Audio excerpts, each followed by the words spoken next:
Hello everyone, I'm Rich Arknoff, Superintendent, Center Grove Schools, and I want to thank you today for joining us. We're here today with Mrs. Amy Norman. Amy, how are you today? I'm great, how are you? Great. Good. Amy is our Health Services Coordinator for the school district, so she oversees everything that's going on as far as health and safety goes.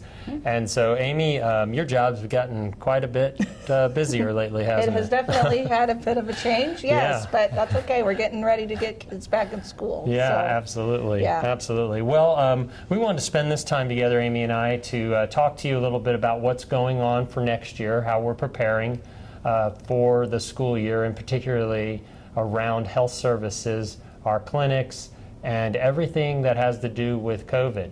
So one of the first things, Amy, is just kind of tell us what we're doing in the clinics. How are we preparing Sure. our nurses and other staff? Sure, absolutely. So in our clinics, every clinic is different. We have varying sizes of clinics with varying numbers of beds. So one of the things that we're going to be working on is we don't have a lot of extra space outside of the clinics to isolate. So we will be isolating students in the clinics.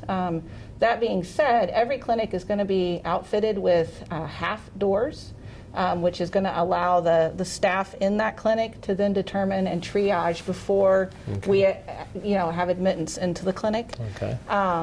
And really, the kids who are sick are going to be the ones who are coming in there that we want to make sure we're checking on a little bit further. As far as students with medications, things like that, we're going to work real hard to kind of keep them outside those doors so that we're kind of keeping them in a good, safe spot and minimize the opportunity for them to develop any type of illness or things like that in the clinic. And like I said, each clinic, like if you look at this one here, we have curtains between every bed. I'm going to be working with the clinic staff when they come back next week to kind of outfit what we're going to do so that we can maximize our space.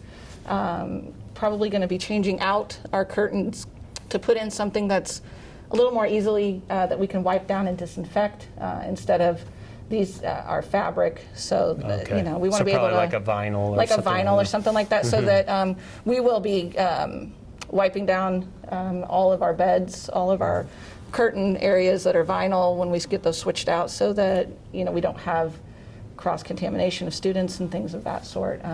Here at the high school, we actually have an isolation room in our clinic, so we will be utilizing that as well, particularly if we really are leaning towards that student has COVID symptoms. Gotcha. So, okay.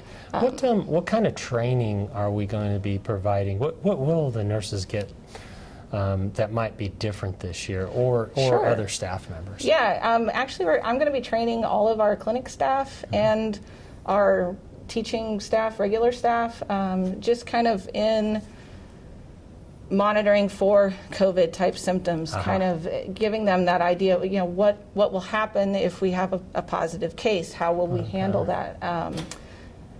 Just symptoms to watch for, different, the thing with the clinic staff is they have many years of experience dealing with sick kids in the clinics, and their skills are terrific. And it's kind of just instilling confidence that you know what you're doing. Right. I think my biggest request is that parents err on the side of caution. If their student is exhibiting symptoms or, is just not feeling well that day, I would much prefer that they keep them home for a day or two than send them to school and kind of push that. Right. Just because if they send them to school and they're sick enough that we have to send them home, that benchmark to come back to school is pretty high. So the CDC just recently changed their recommendations just last week. Previously it had been you had to be fever-free for 3 days, and now we're back down to fever-free for 24 hours without the use of like a fever-reducing medication. Right. So that would be Tylenol, ibuprofen, acetaminophen, Motrin, those types of things. So we don't want parents to give them Tylenol and then send them to school. Correct. Right. If they have a fever, keep them home. Absolutely. Absolutely. Because, give your kids a chance to make sure that they're not infecting their friends. Right. Part of the great thing is now the state has mandated face masks, which we were already going to that. We had already decided that face coverings were going to be mandatory. So if you have a student who comes to school and they were fine in the morning, starts developing symptoms later in the day, at least they've got a covering over themselves, because really the purpose of them is to protect, I'm wearing my mask to protect you, know, and you're wearing your mask to protect me. Right. My mask isn't going to protect anything you cough on me. Yeah, So, gotcha.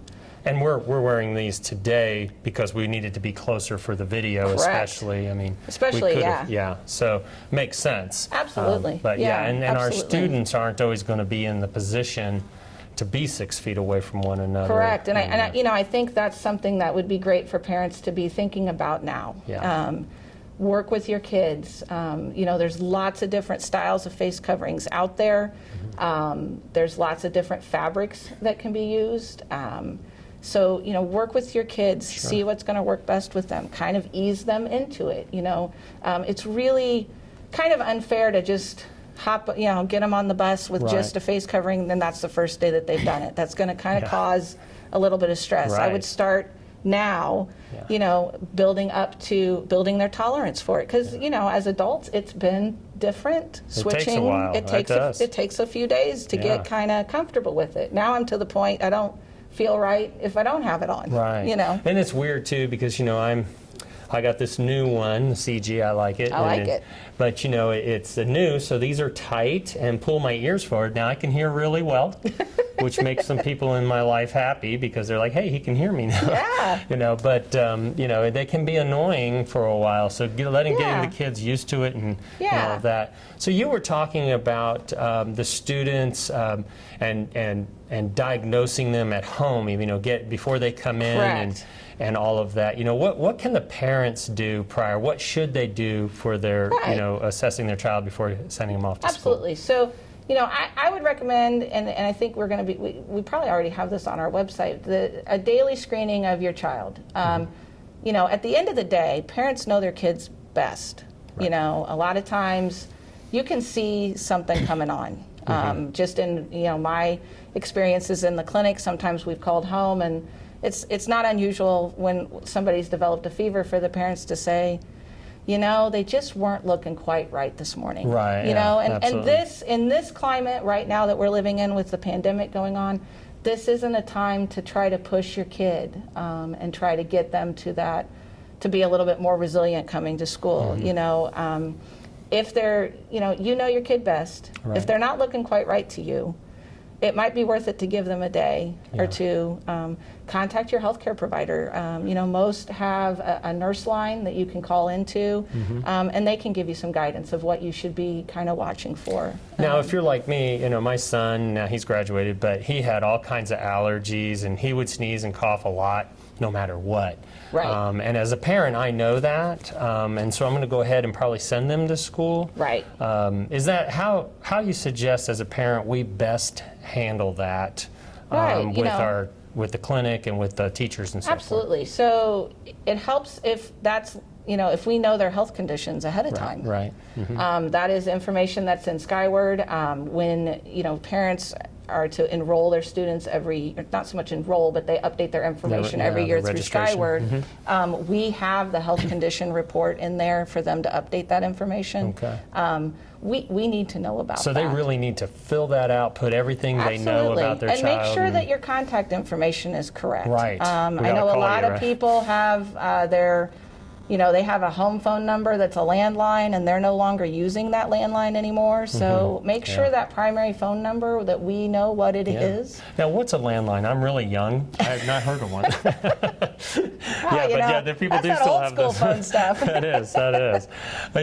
Okay, so let's talk about, can you explain what happens when a student is suspected of having COVID during the school day? Sure. So a student, if we triage a student in our clinics, and we reach a point that we feel we need to isolate them from other students, and we kind of suspect that. So what's going to happen is we're going to be calling home to have a conversation. That's where that phone number is so important. We want to kind of hear from you what's going on. Have you been in contact with anybody? Have they been around anybody? What kinds of activities have they been involved in? And, honestly, it's going to be a phone call for you to come pick them up at that point. There are times where I've had some situations even so far this summer where they've had a history of something else. Yeah. And in those situations, we have asked for a doctor's note just to help us with that process, and we upload that into Skyward so that then we know, Okay. you know, kind of, okay, well, their nausea, because there's a lot of kids who have different kinds of issues, whether it's irritable bowel or Crohn's disease or things like that. And, you know, if they're at school and they're developing some symptoms that are related to COVID, but we also know that they have these other conditions, that helps us have those conversations with the families to see if what's presenting is different from what their baseline normally is, or if it's kind of the same. And again, that's where that talking to the parents and things like that, you know, and the parents really assessing and paying attention to what's going on with their kids for their baseline Right. helps us in the end, in the, you know. Yeah. Now, I know that, and I know most parents know this, but you know, the Privacy Act, the HIPAA, right? Right. Privacy, really prevents us from sharing any information. And I know during times like these, if we end up sending a student home because they have symptoms or are diagnosed with COVID, it isn't something that we can put out. It isn't information, It's right? not something, yeah, and Yeah. it really falls under the FERPA laws, The FERPA, more okay. so than the HIPAA laws. Okay. But we are able to share information with the health department, just as the health department is able to share information with us. So, for example, if a student tests positive, the health department is going to contact me to let me know about that. Gotcha. At that point, that's going to trigger some events here at school, Yeah. where we're going to be checking what, you know, when we look at the high school level, Right. what's that student's schedule? You know, in those classes that they have, what are the assigned seats and who are the students around them? Gotcha. And at that point, I'll be making, you know, I'll be having contact with the health department to figure out what happens next. Right. You know, quarantine is a possibility. It's actually highly likely for the students who sit around a student who tested positive that they would have to then be out for 14 days. And that's where the masks come in to be really important, in the sense that if that happens in a classroom, for example, and everyone is wearing masks during the day, then you only need those students that are in close proximity to be, Right. instead of shutting the whole classroom or the Correct. whole school down. Correct. Yeah, which is what we're trying to prevent. Right, mass right. closing. You know, the goal is that, you know, if we have a student who tests positive, you know, there's a lot of different factors that go into that discussion with the health department. Some of it is, you know, they look at the previous 48 hours from when that person tested positive to, you know, like what's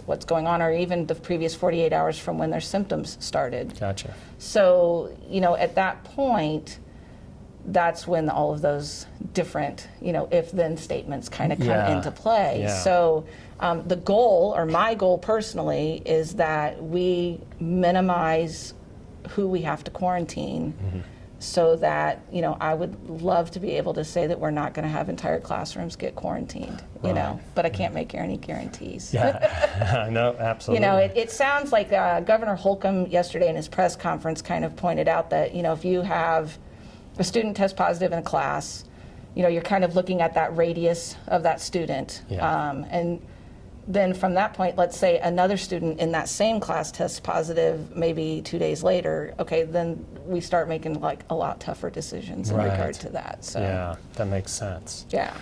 So, is there anything else that we forgot to cover?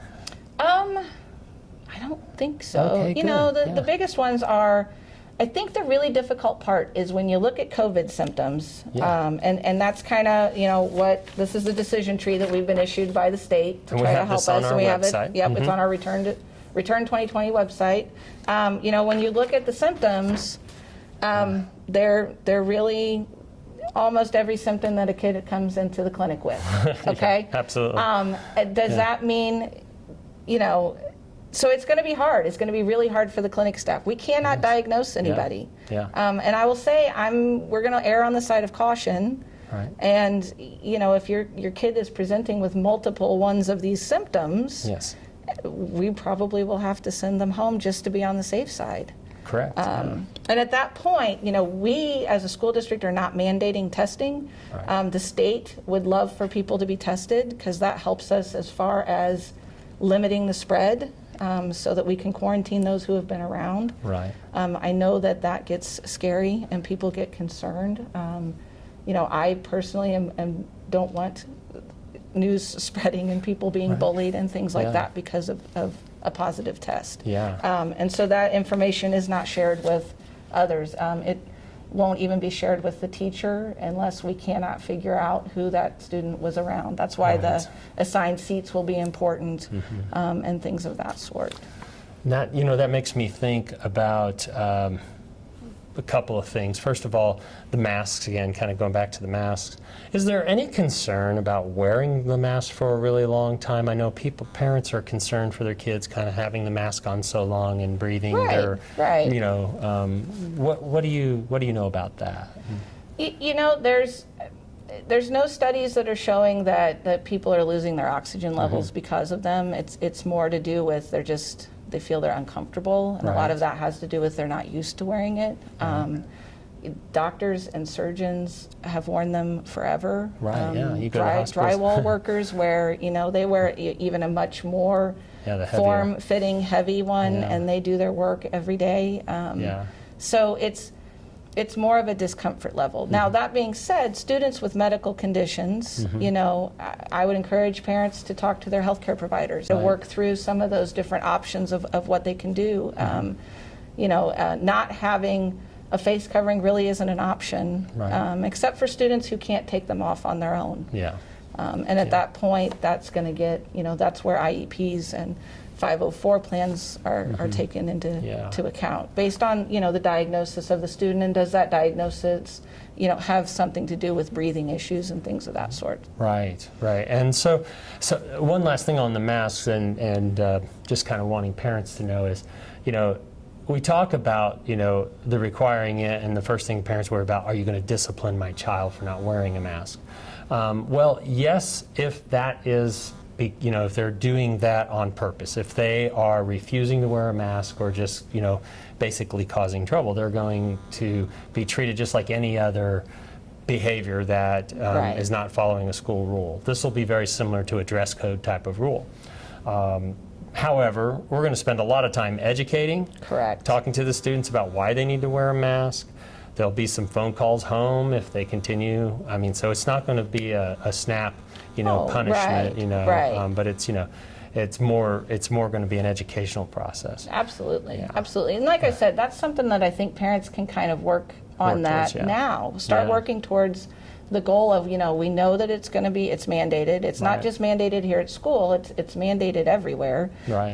So start playing with different fabrics. Start, considering different types of loops. There's some styles of the neck gaiter that, the key to those, though, is making sure you can probably should have some type of an elastic type thing across the top so it holds up and the key is to cover your nose and your mouth. Wearing it under your chin, wearing it with your nose out, those types of things. Not a chin guard. It's not a chin guard. Your nose kind of needs to be covered too, because that's where all stuff comes in. So it's good to help with that. Awesome. And it's going to be a learning curve. It's going to be, but I think if parents help us with that, I don't anticipate we're going to have problems.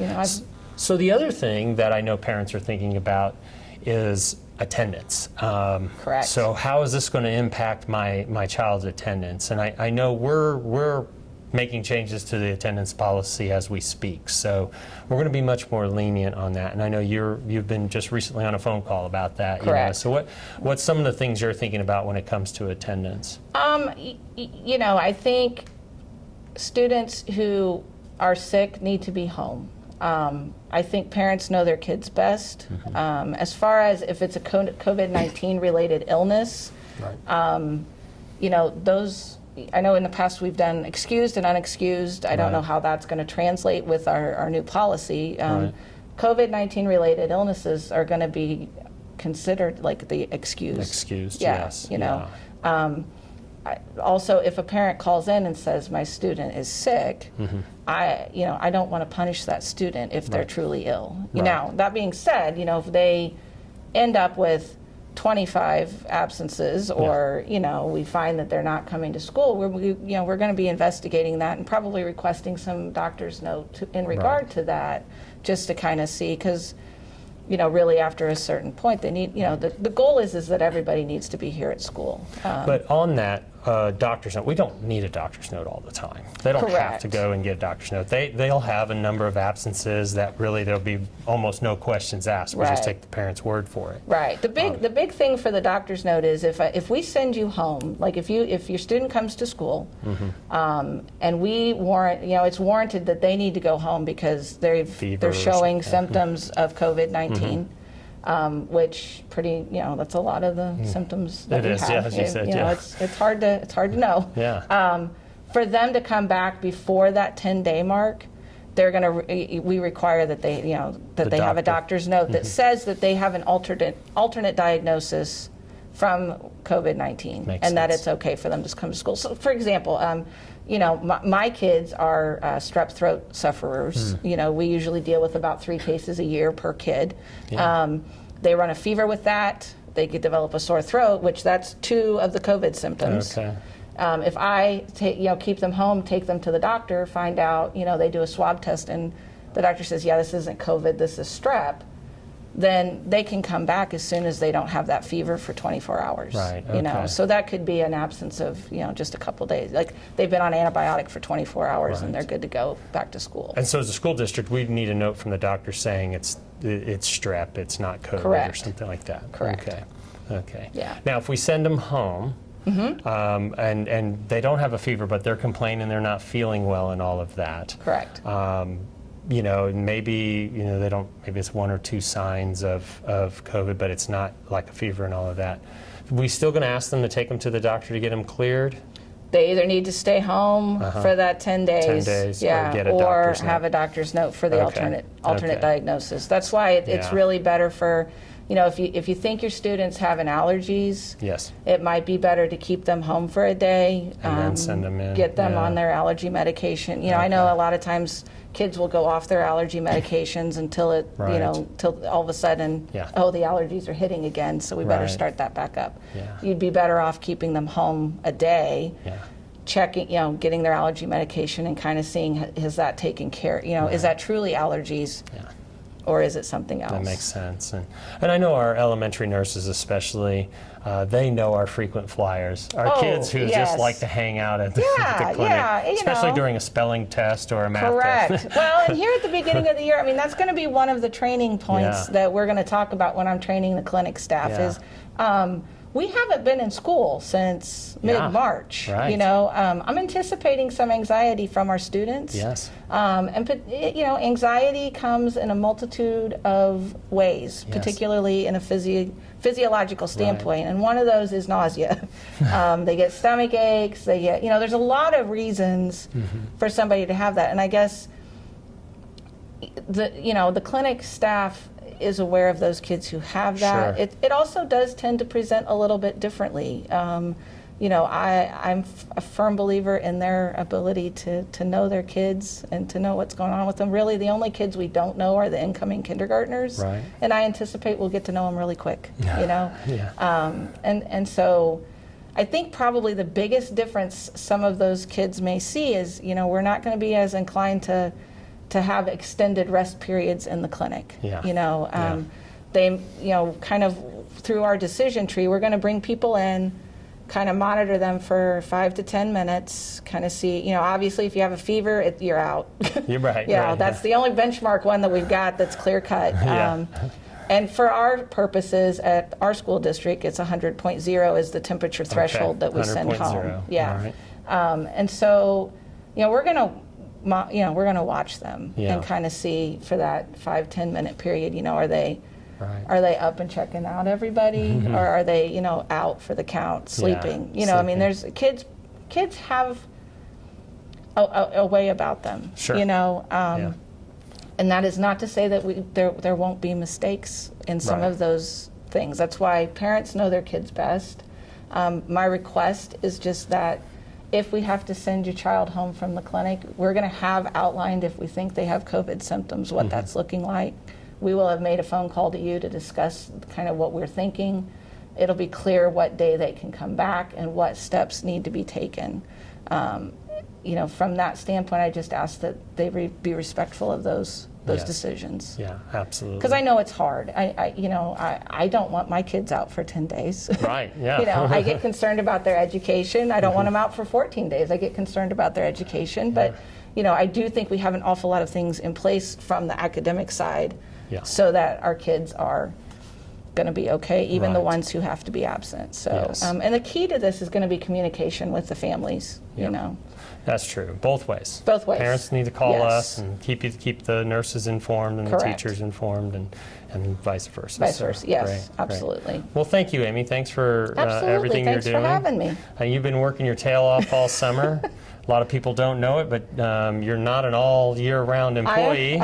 You were this year, though. I was this year, yes. Yes. So we really thank you for that You're and welcome. all the work It's you're doing. important. It's important. I want people to be comfortable sending their kids to school. Yeah, absolutely. It's important. So. Yeah, thank you. You're welcome. And thank you for watching. And just as a reminder, remember, masks, we're going to wear masks all year long. We're going to make sure that we have them with us all the time. So please make sure your students leave home with masks on. Remember to screen your students before sending them to school. So have those conversations with your kids. If you have a fever, stay home. Don't take Tylenol and come to school. If you have allergies and all that, make sure you communicate that with the staff so that we know and we're not sending you home because we suspect something. And remember that you'll come down to the clinic if you're not feeling well, but you won't walk in. You won't come into the clinic. You'll be met at the door. It'll be a half door. So you'll want to stop outside the door and wait to get screened.